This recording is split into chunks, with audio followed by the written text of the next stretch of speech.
એનસીઈઆરટીનો મોટો નિર્ણય. હવે ધોરણ 6 થી લઈને 8 માટે વિજ્ઞાનના પાઠ્યપુસ્તકોમાં આયુર્વેદનો અભ્યાસનો સમાવેશ કરવામાં આવશે.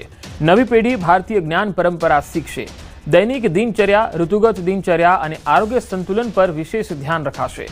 જિજ્ઞાસા પુસ્તકમાં એક એવો નવો પ્રકરણ ઉમેરાયું છે. ધોરણ 8 વિજ્ઞાનના પુસ્તકમાં જ્યાં શરીર, મન અને પર્યાવરણ વચ્ચેના સંતુલનની ચર્ચા કરશે.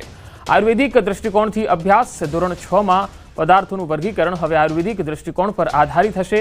યુજીસીનો પણ વિસ્તાર થશે. કોલેજોમાં ટૂંક સમયમાં આયુર્વેદ કેન્દ્રિત અભ્યાસક્રમો શરૂ કરાશે. શિક્ષકોને તાલીમ આપવામાં આવશે. નવા વિષયો શીખવવા માટે વર્કશોપ અને ઓરિએન્ટેશન કાર્યક્રમોનું પણ આયોજન થશે. ભારતની પ્રાચીન તબીબી પ્રણાલીને એક નવું પ્લેટફોર્મ મળશે.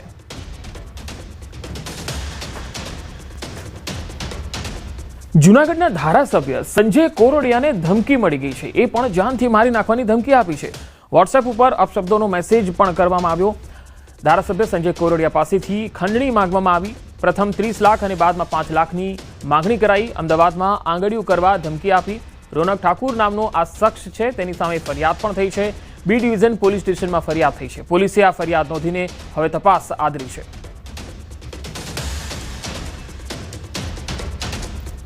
તો જૂનાગઢમાં ધારાસભ્ય સંજય કોરડિયાને ધમકી મળી છે. પહેલા 30 લાખ અને ત્યારબાદ 5 લાખની માંગણી કરાઈ છે. વોટ્સઅપમાં અપશબ્દોથી મેસેજ પણ કરવામાં આવ્યા છે અને મેસેજ પર મેસેજ પણ તેમને આપવામાં આવેલા હતા અને આંગળીઓ કરવા માટે તેમણે ધમકી આપી અને 35 લાખ રૂપિયાની ખંડણી માંગવામાં આવી. આ શખ્સ જે ધારાસભ્યને ધમકી આપી શકે છે, આ શખ્સ કેટલો માનસિક રીતે પિશાચી વૃત્તિ ધરાવતો હશે તમે સમજી શકો છો. એક ધારાસભ્ય પણ હવે સુરક્ષિત નથી એવું કહી શકાય, કારણ કે ધમકી ધારાસભ્યને સીધી આપવામાં આવી છે અને જાનથી મારી નાખવાની ધમકી મળી છે. જો પૈસા નહીં આપે તો તેમને જાનથી મારી નાખવામાં આવશે એવી વોટ્સએપ દ્વારા તેમને ધમકી આપી છે.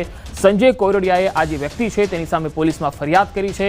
બી ડિવિઝન પોલીસમાં ફરિયાદ આપી છે. આ જે વ્યક્તિ હતો જેની સામે આ ફરિયાદ થઈ છે, રોનક ઠાકુર નામનો આ વ્યક્તિ છે, જેણે આ પ્રકારની ધમકી આપી છે, ખંડણી માંગી છે. આ રોનક ઠાકુર કોણ છે તેને લઈને પોલીસે હવે તપાસ શરૂ કરી છે. તેનો નંબર અને તેના વોટ્સએપ મેસેજના આધારે હવે પોલીસ એ તપાસમાં લાગી છે કે આ રોનક ઠાકુર નામનો શખ્સ કોણ છે, ધારાસભ્યને તેણે ધમકી આપી છે.